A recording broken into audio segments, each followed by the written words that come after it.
My name is Sami Inkinen. I'm the CEO and co-founder of Verta Health, and I'll be your moderator and host today. But most importantly, we have two amazing guests.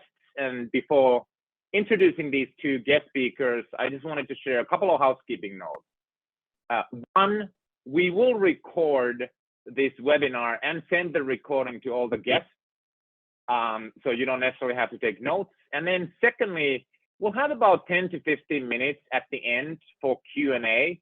And in order to ask questions, please type your questions into the question panel on your screen, and we will pass along the upvoted questions to our panelists, very likely at the end. Okay, so first of all, I wanted to again take a moment to welcome and thank our two panelists. And these are two very special guests, and I always love learning from these two individuals. So we'll start from Dr. Bob Kocher, and Bob is a partner at the venture capital firm Venrock, and he serves on the state of California COVID-19 response team, so a true expert when it comes to COVID as well. And prior to Venrock, Bob served in the Obama administration as a special assistant to the president for healthcare and economic policy on the National Economic Council. And among many other things, he was a key architect behind the Affordable Care Act. And then also before that, he was also a partner at McKinsey & Company. And I should say this is probably 5% of his resume, but very warm welcome, Bob, and thank you so much for joining. It's nice to be here with you both. And then secondly, we have Dr. Ezekiel Emanuel, who is the Vice Provost for Global Initiatives and also professor at the University of Pennsylvania. He's also, among many other things, a special advisor to the Director General of the World Health Organization, the founding chair of the Department of Bioethics at the National Institutes of Health, and also served as a special advisor on health policy to the Director of the Office of Management and Budget and National Economic Council. And then perhaps equally relevant for this conversation, in November of last year, President Biden named Ezekiel to be one of the 16 members of the COVID-19 advisory board. And even more recently, he organized an effort backed by over 50 medical groups for healthcare employers to require the COVID-19 vaccine for their employees. And similar to Bob, this was probably 5% of Ezekiel's resume. So warm welcome and thank you so much for joining. Nice to be here. And again, couldn't be more grateful and honored to have these two experts on the panel. And I personally very much look forward to learning from you both. So let's dive in, and I'll try to keep this very conversational. For the audience, there's no slides, no presentation. This is all conversation. And when you have questions, please post them and we'll try to answer many of them at the end. And so, as I mentioned in the beginning, we'll try to split this into roughly two buckets, this conversation. First one is about predictions, what should happen or what might happen next year as it relates to COVID and COVID policies. And then the second part is addressing chronic disease and some of the healthcare inequities. So we'll try to split it into those two areas. Okay, so let's start from Zeke. Question one. At least in my perspective, vaccines and vaccine mandates have become highly politicized, at least in the US. Is it too late to unravel the politicization of public health, and what can be done about it? And I think this is very timely because when we set up this webinar, we're talking about Delta variant, and now we have Omicron, and there's more coming. And so we are in the middle of this constant debate. So over to you, Zeke. So let me just make, I think, 3 points.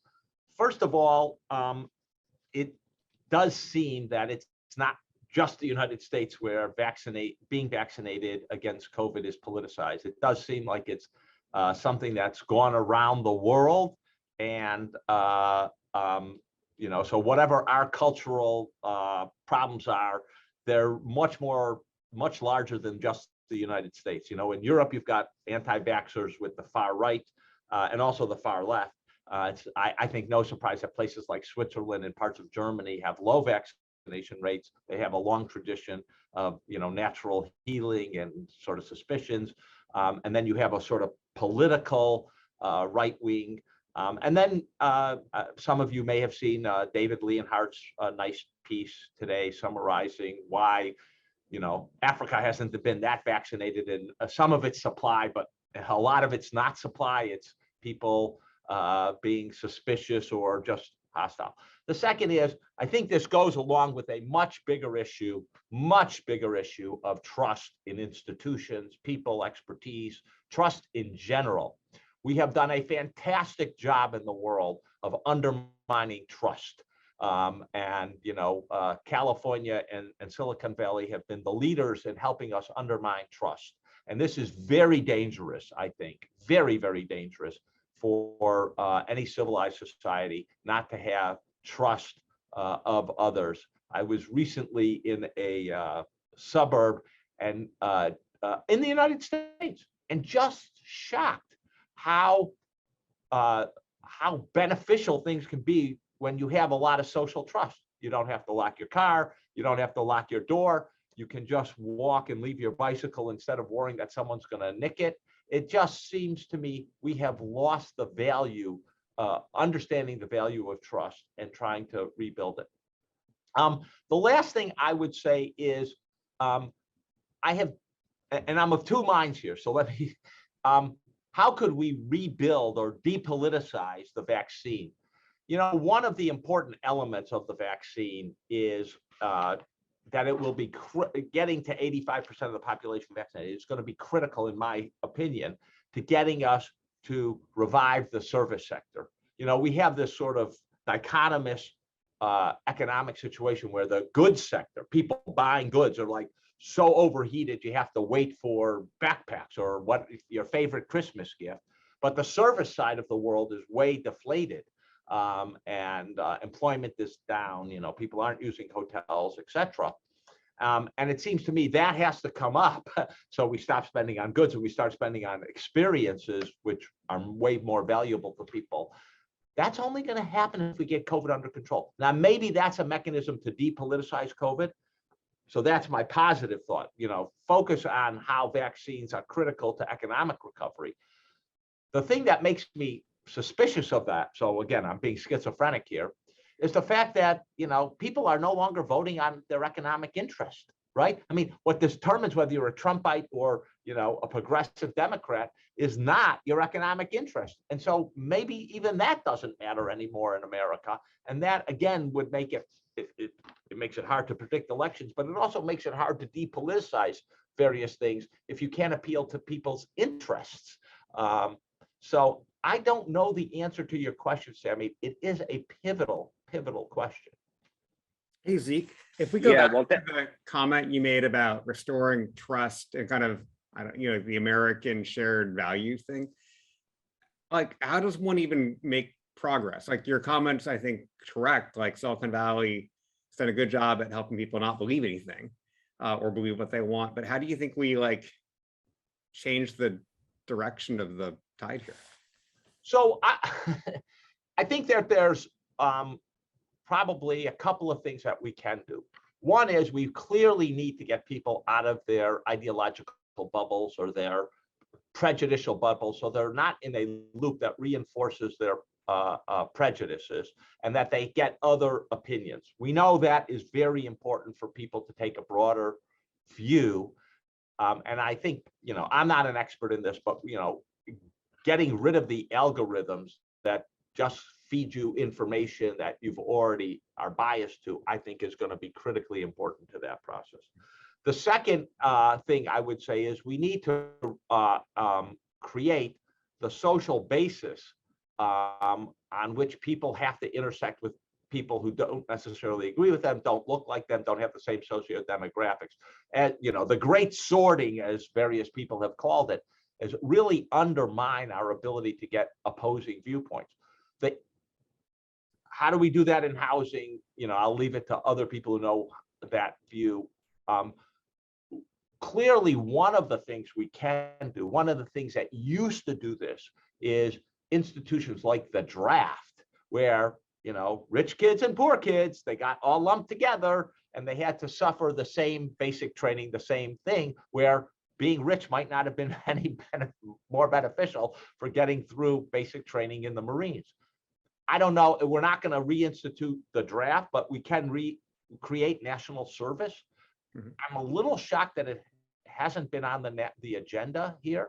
I do think there's a lot of value in that.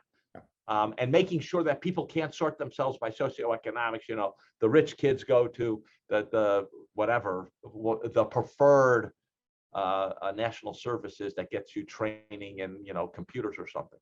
So I do think that's something we can materially do. Ironically, the group that's been most against that in the recent past has been the military, because they don't want to waste training dollars. I think this is a situation where we've been penny wise and dollar foolish. Yes, you'll save money on training by having careers, but we'll undercut other elements that are good for society, not just the Defense Department budget. So those are my preliminary ideas. And again, they're just preliminary ideas. You mean working on COVID in California, I was, you know, dismayed actually by how different every state could sort of approach a pandemic, and even within a state, how different counties would approach it. And it seems like we're, you know, atomizing all policies in America and pushing them down to, you know, more local and state levels. And that's leading to much more heterogeneity in like the American experience, which means that we have less in common in a way. And so I've been pondering of what one does to sort of redirect that trend. I will, I'll throw my native Finland into this conversation in two ways. One, thank you, Zeke, for calling me out and saying it's not just an American problem, the politicization of these decisions and information bubbles. Having been, fortunately, in Finland briefly this year, it's the same thing there, although maybe on average the belief in institutions is higher. And then secondly, having also done military service in Finland in my 20s, I do have to say that to bring the entire age group together across your educations and backgrounds, even if it's a national service, was very unifying experience, very unifying experience. So I certainly personally believe on that. Well, let's move on to you, Bob. So we talked about politicization of these decisions and atomizing decisions, and some decisions are top down, and usually for public health, it's tough to make massive change unless you have some top-down decisions. So now we have something happening at least as it relates to vaccine mandates. We have at least two parts of the government that has issued something. We have the CMS has a mandate for healthcare workers that is in effect. And then we have this OSHA that is for all employers, and there's much debate around that.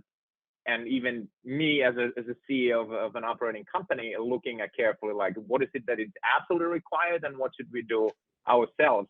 So question, what do you think will happen with these mandates next year?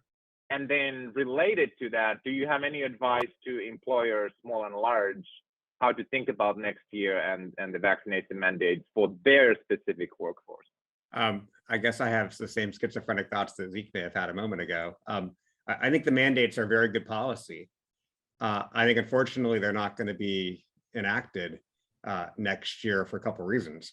The courts have said, or right now, the federal districts and appeal courts have said that actually there's concerns about the legality of the mandates. And so now not just the employer mandate, but the healthcare worker mandate is currently being injuncted by courts. And I think that's going to lead to an inability to enforce these mandates. And then in the government funding bill, which has to pass by Friday to keep the government open, it seems like that the Senate's going to be put in a really tough spot where to get the resolution through, they may have to actually take funding away for enforcement of the mandate. That's the current Republican position. And so I think it's doubtful that there'll be an enforced federal mandate on employers and on healthcare workers. I hope that that doesn't change actually the behaviors of most employers and certainly healthcare organizations. So I am part of the Stanford Healthcare Organization, and at our organization, there's a requirement to get COVID vaccinated along with other vaccinations and tuberculosis tests and hepatitis vaccine, other things too. And thankfully, those mandates have been in place as voluntarily by the employer, and we all comply with it. And a few workers chose not to. I think it was 3, and they don't work there anymore. But for the safety of patients, I think it makes absolute good sense that just like I wash my hands and I wear a mask and I follow universal precautions, vaccinating myself against COVID is like absolutely the right thing to do as a healthcare worker and as part of a health organization. And I think most health organizations will take that view, which is, well, we're going to do it because that's the right thing to do. I believe that if you're a large employer, your workers will be dramatically more comfortable knowing that those around them are vaccinated. And then the small number of people that are not able to be vaccinated, there's a good testing regimen to also create a safe work environment for those people and those around them. And so I think many employers will choose to impose mandates because it's the right thing for their workforces. And I hope that, maybe the answer, and Zeke's written about this, I think, really smartly in several papers and op-eds. We should use vaccinations as a way to have more, to be able to do more things. And so, I hope that airlines, will choose to make it to make it a requirement for travelers. I hope that concerts will make it a requirement to go to concerts. I hope that restaurants for indoor dining will make it a requirement. And so, while it's not a mandate, you can make it much easier to do things if you're vaccinated. And I hope that that's sort of how we get society to really buy in and not have a government mandate be the main mechanism. Zeke, I know you've thought a lot about this. I'd love to have you, what would you add or change? Well, I have been urging mandates since April 14th, which was the peak day of vaccinations. And, look, if we, for the vaccination to be maximally effective in reducing COVID spread and allowing us to go back to a lot of activities with minimal interference, we need something like 85 to 90% of people vaccinated. There is nothing in America where you are voluntarily going to get 85 to 90% of people to do it. And by the way, it's not just America, it's the world. 85% is just not going to happen voluntarily. That's why countries have mandates for kids to get vaccinated, to go to school, etc. Even in World War II, a hugely popular war, we still needed a draft. You just can't get people to do these things. We have also noted, I would say, that incentives, to the extent that people have tried to weather the lotteries, etc., lotteries don't really work. We know that we have good empirical evidence. Firm $20 coupons may work, but they don't work hugely. And we are going to need, requirements. And so I think the requirements to work, I do think in the end, the OSHA rule gets upheld. The problem, I think, is getting there. Yeah. It's a torturous court.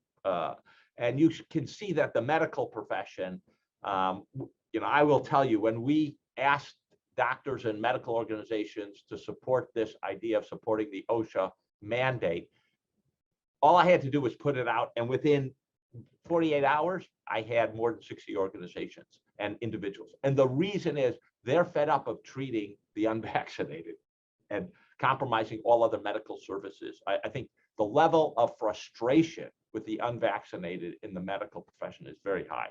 Right. And not just medical, all healthcare professions is very high.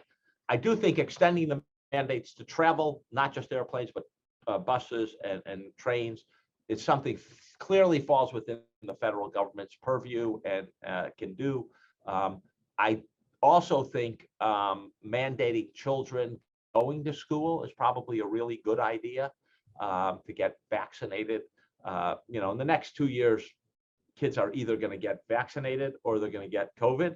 And getting vaccine, it has lower risk than getting COVID, even for low-risk kids. So I think it's a kind of risk, from a risk-benefit ratio. But we're not going to get to where we need to be voluntarily, and we're not going to get there by trying to educate people, induce people with positive incentives. You're going to have to use mandates. I think. But one note: people should not think of being vaccinated as 2 shots and you're done. I agree. For sure, people will need a 3rd shot, and maybe they'll need a 4th. So you need to maintain your protection would be how to think about a vaccine program, not a one-time thing. Yeah, so it sounds like you're both saying that we kind of need almost like a behavior economics approach where there's stick and carrot everywhere. And I will just mention again a little personal experience, which I find sort of ironic. So I'm a dual citizen now, Finland and the United States. Obviously, I had to go through the green card process. It's ironic to me that for me, I think it was a green card to get a green card and be in this country. I had to be vaccinated in so many ways.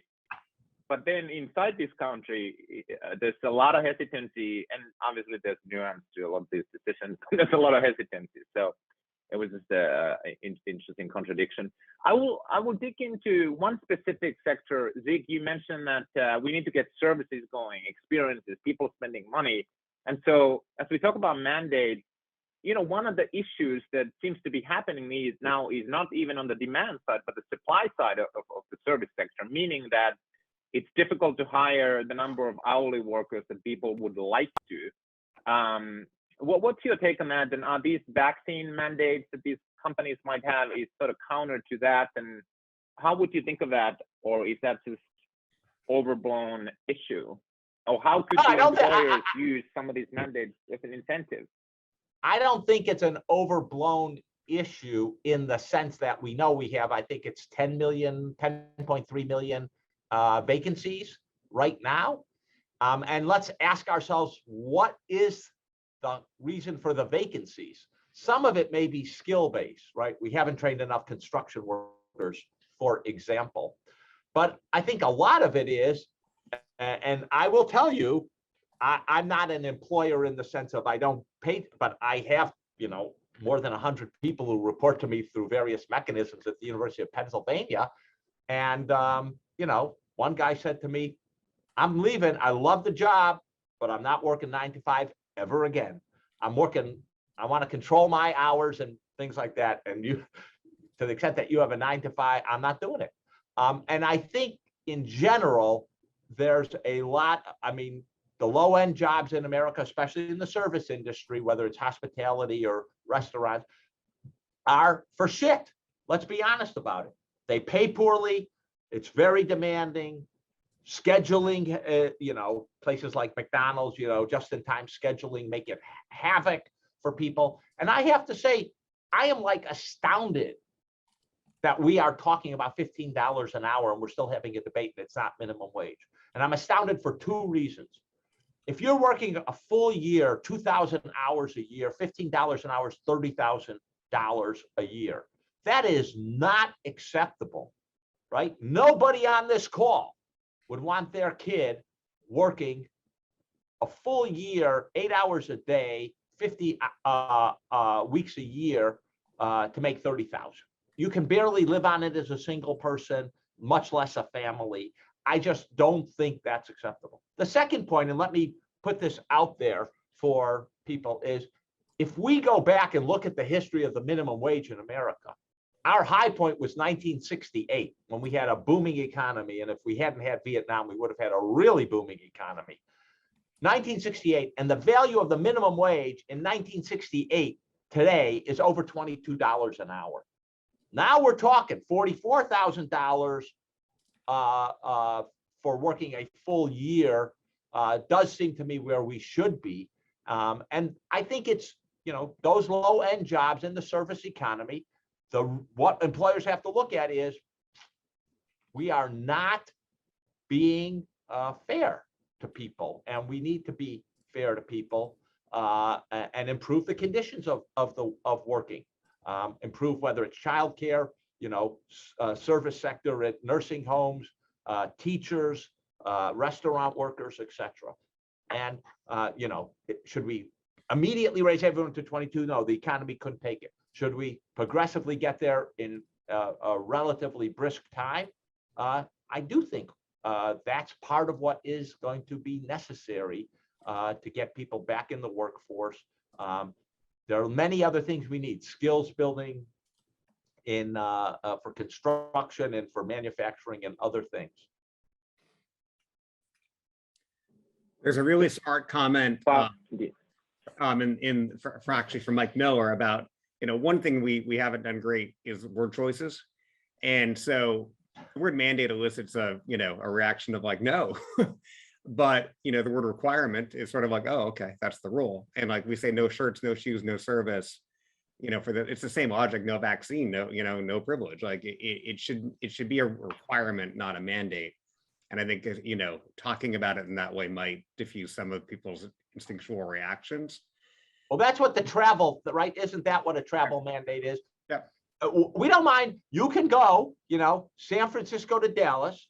But if you're not going to be vaccinated, you're not going on a public vehicle, a third-party vehicle, whether it's a plane, a train, or a bus. You have to drive your own vehicle. Yeah, exactly. So let's end this section with two questions to you both, one at a time.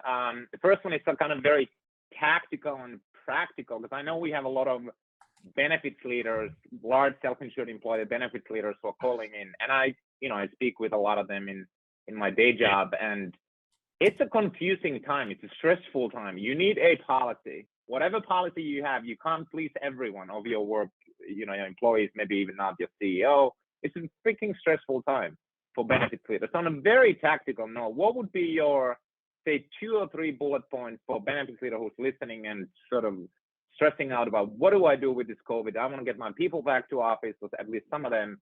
What's your 2 or 3 bullet points? Like, focus on these 2 or 3 and good luck. What would that be? Like a take home point. Bob goes first.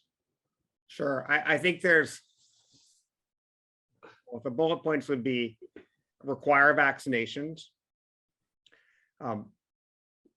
In group settings, have good ventilation and wear masks. And I think it's prudent to do weekly testing. And that testing can be done as an antigen test or a PCR test. Antigen tests are cheaper and more convenient, so I would do that. But those would be the highlights. I think masks are very wise to use for at least for the next several months while we have Omicron, which appears to be more infectious. So I would think that would be comforting and wise and smart in group settings to have masks.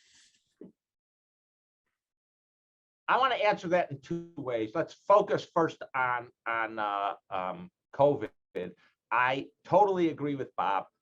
Vaccine, improve your ventilation. Maybe you can see in the back there, I have my HEPA filter. I made my department, or got us to HEPA filter in every office and in common corridors. And when I lecture at Penn, which I will do later today, we bring in 4 HEPA filters to the room to make sure that we can exchange the air.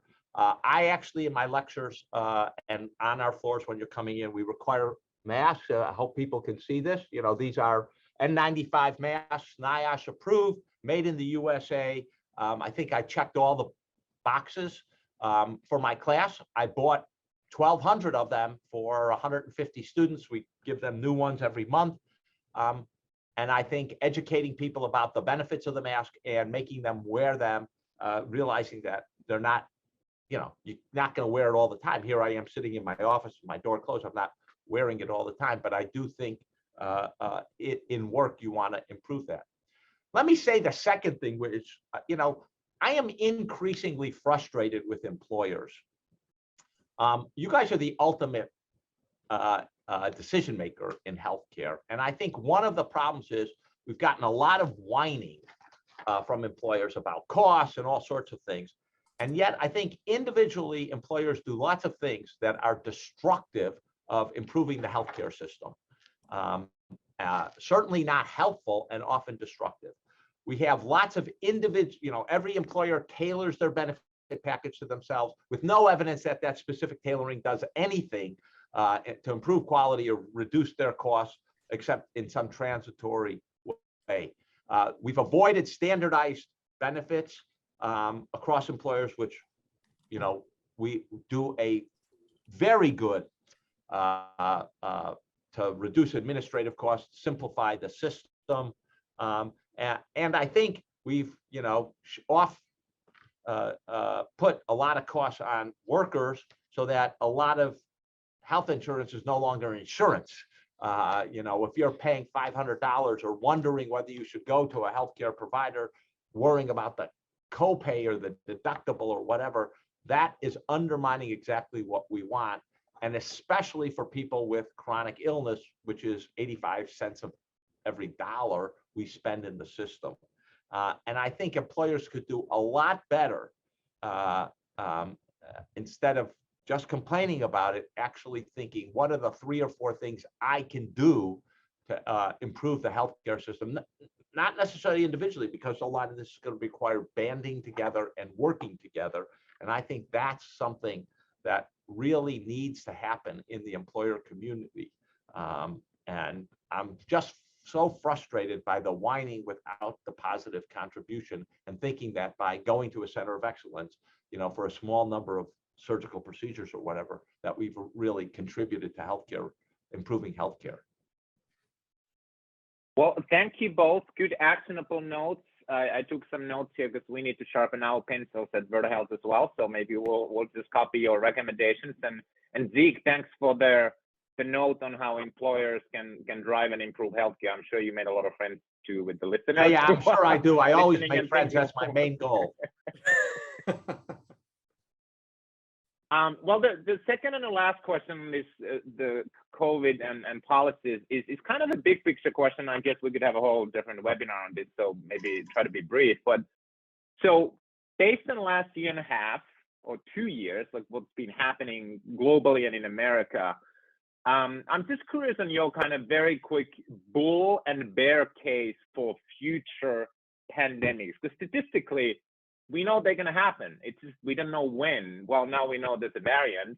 Maybe statistically there will be more of them. So just your kind of observation as a citizen of the world, the state of affairs, and our ability to, as a society, whether it's the United States or the whole global community, to address these. What's your number one kind of a bull case and bear case? What you're excited about and impressed based on the last 2 years, and what makes you very worried? And then we'll move on to this chronic disease conversation. Sorry, big question, but yeah, I thought you have big brains, so maybe we can learn something. I think one of the things we've learned here is that usual operating procedures can't happen in a global health emergency. Even the pharmaceutical industry, right? They had to price the vaccines in a way they wouldn't have priced them. They need, government help in all sorts of ways to keep production up, etc. Everyone knows the usual operating procedures have to be suspended. What we need now in the next few years is to create the institutional structures that provide positive incentives for people to continue, and hopefully the Pfizer and Moderna making so much money on a vaccine will incent lots of businesses to be prepared. But we need institutional structures like liability to send vaccines around the world, understanding of, travel between countries so that we're not making it up on the fly and everyone can benefit. A better structure for distributing not just vaccines, but PPE, therapeutics, etc.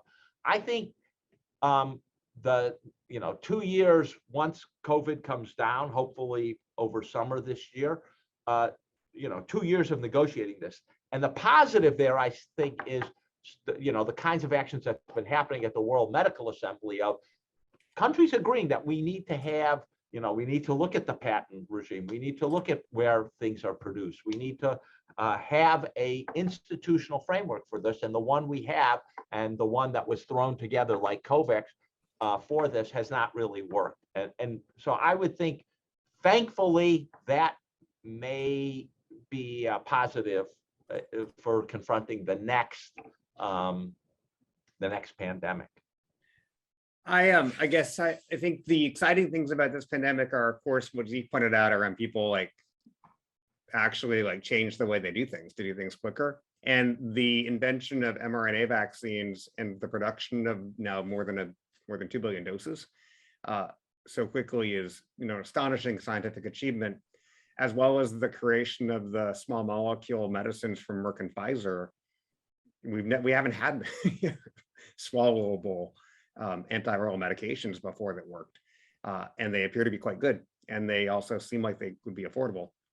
And so I think the scientific advances around therapeutics and vaccinations are really amazing. And give us some better hope that for the next pandemic, we can create vaccines very quickly and maybe therapeutics too. The things that worry me are the notion that we've lost, the global sort of lack of confidence in public institutions makes it hard to drive vaccinations when you have them to the levels you need. And certainly in America, we haven't yet invested the money that we need to make our surveillance system work better and take Omicron. Like, why is it that most countries in the world have discovered it and we haven't? Well, we aren't actually sequencing very many cases of COVID. We're having 100,000 cases a day. We're sequencing about 10,000 per day in America on a good day. And so we're just not going to find things as quickly. And that's just for COVID. For all other things, we're not sequencing them at all. And so we don't have a surveillance system to notice stuff until it actually arrives in an emergency room and an astute doctor is like, I haven't seen it before. And so we should do better on surveillance. We need to do much better on our kind of national ability to sequence things. Right now, we're sequencing cases primarily in New York, New Jersey, San Francisco, and Atlanta. And that's not really a great representative sample of America. And so there's a lot of work to do to make the public health system be a better sensing system to pick up things early. And then there's a bunch of work on the whole, let's restore faith in institutions so we can get responses that are coherent and in the US national. In the US, when you have, one part of one state sort of shut down, but, everybody else is running around, it just doesn't work. Yeah, well, thank you both. And I hope, and I know there's some policymakers listening, so hopefully people took some notes. And I like, Bob, your comment of, if you don't look, you don't find. And it's sort of in the press, you read like, oh, we found something from Africa. Well, guess what? They actually looking. We aren't looking. So we found it from South Africa. Okay. It is embarrassing. It's embarrassing that South Africa and Botswana can have a better genetic surveillance system than the United States, even though we have more of the world's capacity than any other country. Absolutely. Okay, so let's move into chronic disease-related and particularly diabetes, obesity-related issues for about 10, 15 minutes, and then we'll take on the audience questions.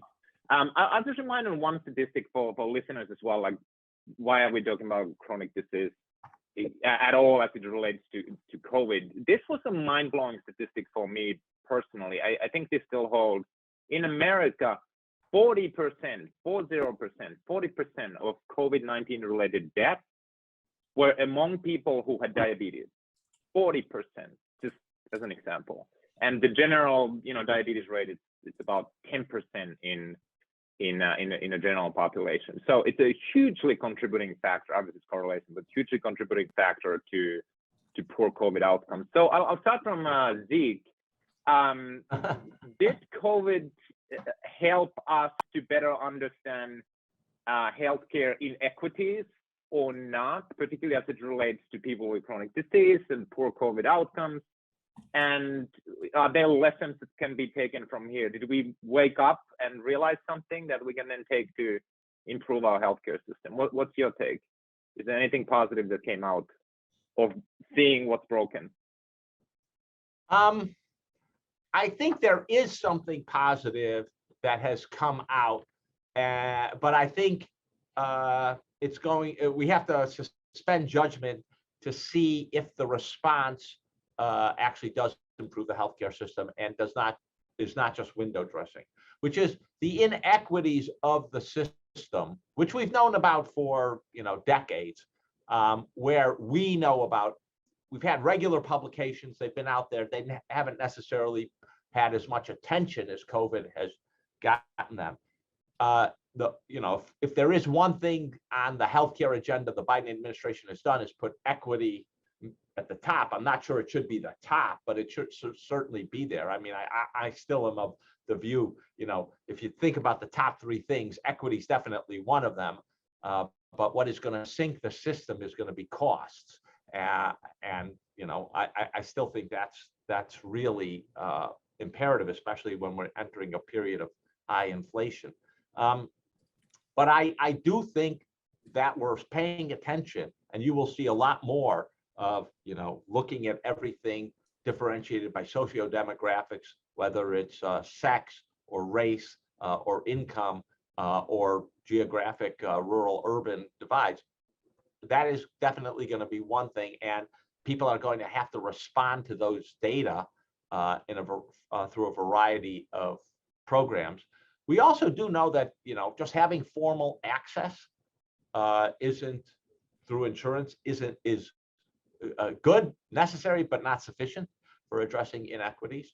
And I do think, in the end, if you think it through, we're going to have to get rid of the pay differentials or minimize the pay differentials between commercial, Medicare, and Medicaid, like they do in Maryland, to make payer mix less important a consideration as to where you site your facilities, etc.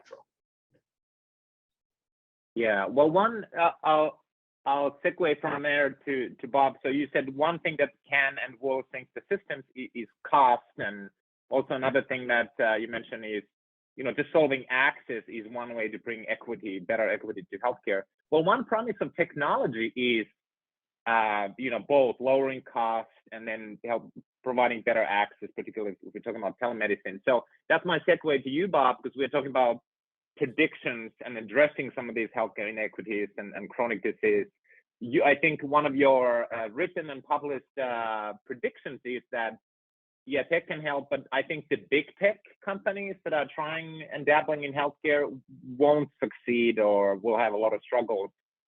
Can you tell more about why you say that, and then how will technology help solve these things if it's not the famous 5 big tech companies? Yeah, well, I mean, we're doing this webinar on Zoom, and it's working just fine.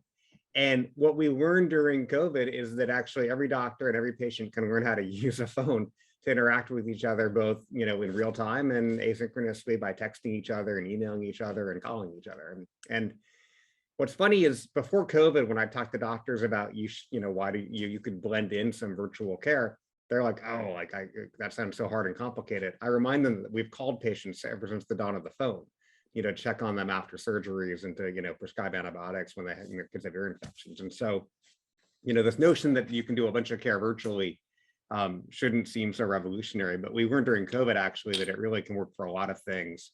And there was a bunch of pejorative views that older people or lower income people wouldn't know how to use technology. And I think we've debunked them completely. In Medicare Advantage, more than half of the members of many MA plans have had virtual visits with their doctors.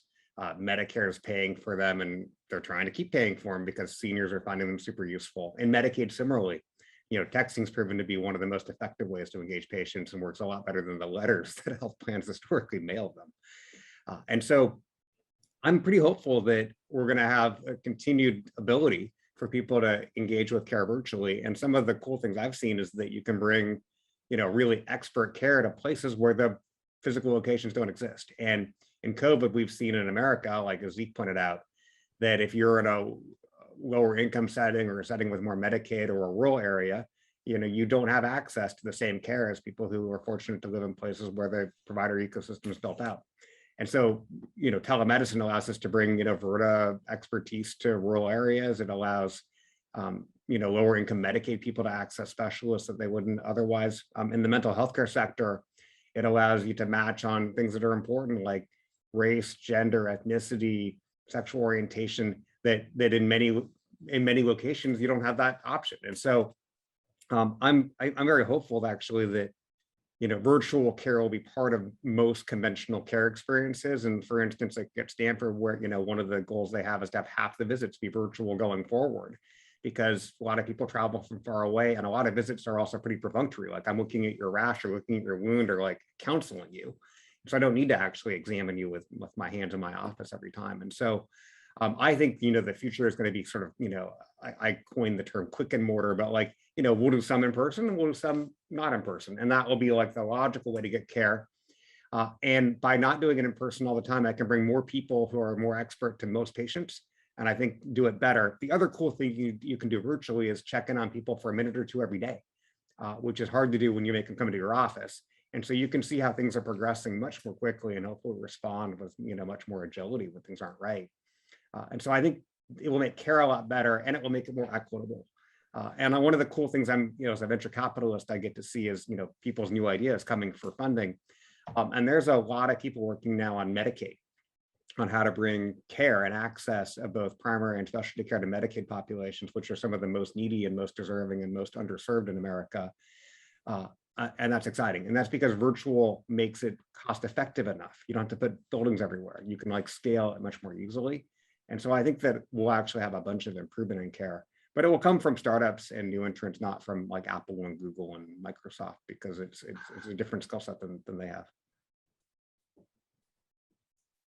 So you don't predict that giving iPhones to everyone will cure all the chronic disease?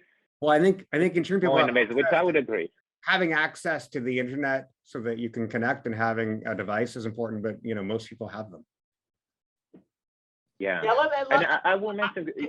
Yeah. Go ahead, Bob. Finish. Go ahead. You finish. Well, okay. I would say, you know, I think technology is like many things, necessary but not sufficient. And one of the problems, I think, of the tech companies coming into healthcare has been that they think it's sufficient, and that is not the answer. And I think Bob has laid out. Look, we've learned a lot in the last 2 years. We've learned that you can rely on telemedicine, that we can deliver a lot of stuff at home. You know, we at Penn, one of the things we've done is administer lots of chemotherapy at home for cancer patients. You know, like when I was training and Bob was training in oncology, the idea that you might give chemotherapy at home was ludicrous. Now, some new, we've got new developments in anti-nausea medications and things that make it easier. But even with that, you would have said that's crazy. And I do think figuring out how we're going to be able to integrate the infrastructure necessary to make it more turnkey, to deliver services at home, to do telemedicine with docs, to get all of that, not just docs, but the healthcare providers, get all of that seamless, I think, is the next big challenge. And making sure that the incentives work, the infrastructure works, and we can make it easy for both the provider and the patient. We don't have that yet, but I do think that's the challenge of the next decade. We know we can do it now, and almost any part, except probably surgery, we can deliver at home, outside of facilities. Getting it to be much more seamless with the existing system, I do think that's going to be a big revolution in care. And one of the advantages of having all this tech is we're going to actually have the data now that we're going to be able to use. And data and analytics aren't just going to be phrases that everyone throws out there because they have to throw out there, but we're actually going to be able to be smarter in how we deliver the care and the kind of interventions that we bring to bear. Yeah, I like that term. Technology is necessary but not sufficient. And I keep telling my team that, yeah, we can talk about all the AI that is artificial intelligence internally and to investors, but guess what? Our patients who want to reverse diabetes or get rid of their type 2 diabetes could not care less. They just want amazing care, get safely and effectively healthy, and that's all. What's kind of under the hood, is not relevant for the patient. So I couldn't agree more that it comes down to the end experience. And even with the cars, most of us don't really care what's happening in the engine. We just want to go from point A to point B. And then also, just to mention, since you, Bob, described these different populations and how to improve access and outcomes, it is interesting. We've tried to slice and dice our Virta outcomes data based on zip code. That's a proxy for income. We also have ethnicity data for most of our patients. So look at outcomes, in our case, glycemic control and getting off medications, so weight loss across ethnicities. And then, of course, these different populations that we treat, like Native American tribes. Oftentimes, the harder thing is the activation, how to get the word out. But then in care outcomes, we see very, was a surprise to me, like very similar clinical outcomes, like as good clinical outcomes across the groups. So this conception or belief that, some people are much less likely to succeed in a virtual care is not true. And in fact, sometimes it goes the other way around. So well, Sami, can I interrupt? Made me an optimist. Can I interrupt for a second? and I think Bob and I share this because I think we've talked about this a number of times. You know, the idea of somehow we're going to lower our standard of quality of care for the, in order to achieve some kind of equity, that if you're on Medicaid, the thresholds will be lower because people haven't been able to achieve it with Medicaid populations, I think is terrible, and it's not equity at all. What we really do need is, all these people have to be able to get their hemoglobin A1C under control or their blood pressure under control, and we shouldn't change what under control means based upon socioeconomics, unless there's some correlation or empirical evidence that we can't get beyond it. Second, I do think your experience is exactly right. When there's a provider who really focuses on treating patients well, you do get to equity. Those patient populations can achieve whatever we do. We just haven't focused on it.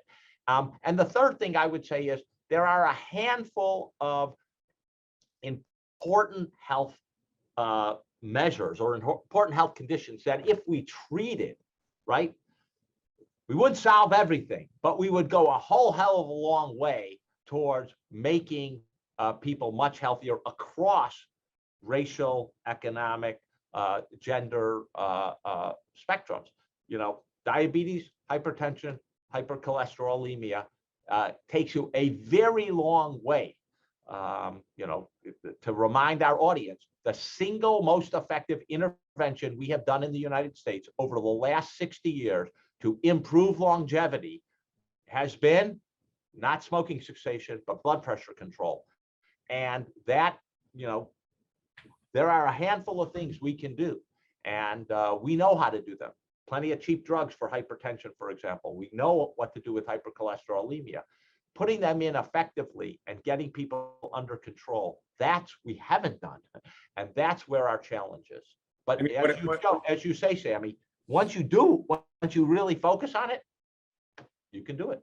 Yeah, what frustrates me is that for high cholesterol, high blood pressure, and type 2 diabetes, we have astonishingly effective and low-cost treatments that work almost every single time on almost every single patient. And we have done a terrible job at actually making them work in every single patient. And we kind of leave it to the patient and blame them, like I prescribe a med and then hope. But we have many meds, and we can nearly always find one that works well. For type 2 diabetes, we can reverse it very inexpensively. And so it's a total failing of the healthcare system that we don't have sort of, people who are up in arms over the lack of efficiency and effectiveness of achieving these goals, because they're achievable. Yeah, I'm looking at the time. We will leave a little bit of time for questions, although I noticed that some of you, particularly Bob, you are effective multitasking and answering the questions in the chat, which I'm very grateful for. Let's finish this chronic disease section with also kind of a big picture 30,000-foot view level question, and that is, if you could just snap your fingers to address this, what Zeke mentioned earlier, that 85% of every dollar in healthcare, which presumably you have the right numbers, which is crazy high, goes into addressing these chronic disease-related conditions. Like, if you could just snap your fingers, what are the 2 or 3 things that policymakers should do to address that? Because that's the sum, 85% of 20% of GDP. We're looking at 17% of our GDP goes to what you just mentioned, chronic disease. What's your advice to policymakers? And briefly, and then we'll take two or three questions. Well, look, I don't think there's a simple solution here, but I do think, again, Bob and I are in agreement, no surprise here, focusing on the 3 situations, hypercholesterolemia, high blood pressure, and diabetes, and obesity, diabetes, obesity, I think makes we have effective treatments, low-cost treatments, we have protocols and algorithms for them, and requiring people to implement them across the spectrum, and I think would make a huge difference from a policymaker standpoint. But we haven't had that, and it addresses equity really, really well. And I do think that is super important. Now you're going to have to layer on, mental health issues and lots of, if you do focus on that, lots of other items. But one of the great things is, certainly blood pressure and blood glucose can be measured at home. You can use remote patient monitoring, and it can make we can make it much more simple to administer these things. But they can't be done passively, as Bob says. I give you a prescription and I hope for the best. We know that all of these things have to be done proactively with an engaged provider, educating the patients about why this is important and supporting them so that taking their medications, taking their blood pressure becomes routines. And that'll take, that takes 2 or 3 months with every individual. But once it's part of the routine, it's part of the routine. I would add, we should actually report publicly cholesterol control and blood pressure control. Right now for high cholesterol, we only report if I prescribe a medicine, but not if it's actually dosed correctly and the patient's taking it and we've achieved the goal. And so I think that's a mistake. We should report on LDL control. For blood pressure, we don't report it at all. So we report if I prescribe the drug in some cases, but we don't ever report % of patients whose blood pressures are actually controlled. And that should be the metric that we report on. And then I think we should connect payments to actually success. Right now, we pay for the activity of prescribing. We don't pay for the success. And so I would change payment models to actually bonus on achieving the outcomes. And then Zeke and I have been, pounding this drum for a while, but, episode-based payments would help a lot too, because that would pay doctors to do all that remote monitoring and make it sort of part of the normal style of care. Yeah, well, I hope some policymakers were listening. I might add to both of your amazing lists that policy and awareness decisions around nutrition would also be a massively impactful driver of either reversing or improving chronic disease outcomes. So we have 2 more minutes left. I will just ask a couple of questions that came in. This is for Zeke. There was your comment and question around how to standardize healthcare offerings by self-insured employers. So how could we encourage or incentivize employers to standardize? Do you have a silver bullet answer for this one? Well, look, I think they have to get, where do you have to standardize? Since most of it is offered in states, you need to standardize it with other large employers that drive a market in your area. That's the first thing. So I think there has to be some work on, here's a set of 5 packages, pick from one of 5. I think you have to stop dealing with brokers and benefit consultants, because benefit consultants make their money by telling you why you need this tweak here and what it's going to do for you and all the advantages for you. And I think, frankly, it would help for employers, especially big employers in the Chamber of Commerce, to try to push this in terms of legislation. Getting everyone on the same page would make a very large difference, and probably is not going to affect the costs for this. And I think that is a critical element. And they also need to band together, the price differentials that we've seen published for the exact same treatment on different commercial plans should outrage them and make them think, well, maybe I'm not getting all that much benefit from all these contracts. And, they're not that great at negotiating. And so what am I getting for this? Now, again, going to direct contracting, I suspect is not going to be the solution, in my humble opinion, for a lot of reasons. But I do think it should get employers to put a lot of pressure on compressing the price differentials and standardizing the benefits. And if it requires legislation, okay, requires legislation. Not everything can be done voluntarily in a marketplace.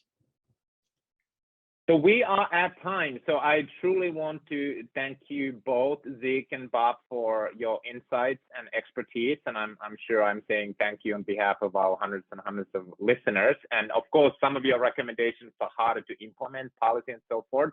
But just as a reminder, there's easy things: wear a mask, get vaccinated, get your booster shot. I think that's very easy to implement even within a day. And so again, very grateful for your participation and thank you so much. And thank you everyone for tuning in. We're done for the day and enjoy the rest of your day. Thank you. Thank you. See you. Thanks for having me. Bye. Bye.